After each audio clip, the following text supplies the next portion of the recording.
আসসালামু আলাইকুম এভরিওয়ান। দেখুন আজকেরা কোথায় গিয়েছিলাম। আজকেরা গিয়েছিলাম আমার ভাইয়ের ফার্নিচারগুলো অফিসে দেখতে।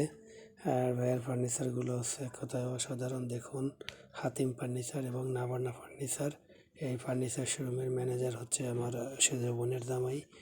আর দেখুন তার ফার্নিচার শোরুমেরগুলো কত সুন্দর সুন্দর ফার্নিচার। এই ফার্নিচারগুলো আমরা আজকেরা সুন্দর করে ঘুরে ঘুরে তারপরে দেখলাম। আর গিয়েছিলাম আমার ওয়াইফকে নিয়ে তার ফিজিওথেরাপির অফিসে, সেখানে তার সার্টিফিকেট আনার জন্য।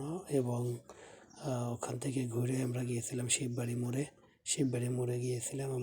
আমার নামে অনেকগুলো সিম ছিল, সেই সিমগুলো ক্লোজ করে আসলাম। সিমগুলো ক্লোজ করে এসে তারপরে এদিকে আমার এই বনারি ফার্নিচার শোরুমে আসলাম। এটা হচ্ছে তার বসার জায়গা, কম্পিউটার আছে সামনে, আর সব কিছু সে এখানে সিসি ক্যামেরার মাধ্যমে মেনটেন করে। আর অনেক সুন্দর একটা পরিবেশ, হাতিম ফার্নিচার।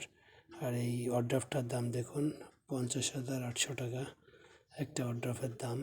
আর যত হাই কোয়ালিটির মাল আছে সেগুলো এদের এই ফার্নিচার শোরুমে পাওয়া যায়। আর ফার্নিচারগুলো এক কথায় অসাধারণ, লাইফ গ্যারান্টি। আর একটা কর্নার দেখুন, কর্নারটা যদিও আমার অনেক পছন্দ হয়েছে। আর কর্নারটার দাম হলো 6,200 টাকা। আর এই কর্নারটা আমি একটা যদিও কিনেছি আমার বাসায় ফুল রাখার জন্য, যদি না কিনতাম তাহলে আমি এটা নিয়ে আসতাম। যেহেতু একটা আছে তার একটা নিয়ে কী করবো। আর খাটগুলো দেখুন আর চেয়ারগুলো দেখুন কত সুন্দর সুন্দর। আর এখানের যারা কর্মচারী আছে সবাই এক কথায় অসাধারণ, তাদের বিহেভগুলো খুব ভালো। আর তারপরে আমরা গিয়েছিলাম কাচ্চি ডাইনে গিয়ে আমরা কাচ্চি খাইলাম। আমার ভাইয়া নিয়ে গেছিলো কাচ্চি খাওয়ানোর জন্য। খুলনার ভিতর সবচেয়ে ফেমাস এবং নামকরা কাচ্চি ঘর, সেই কাচ্চি ঘরে যেয়ে কাচ্চি খেলাম। খাওয়া দাওয়া শেষ করে তারপরে আমরা কিছুক্ষণ গল্প গুজব করলাম ওখানে।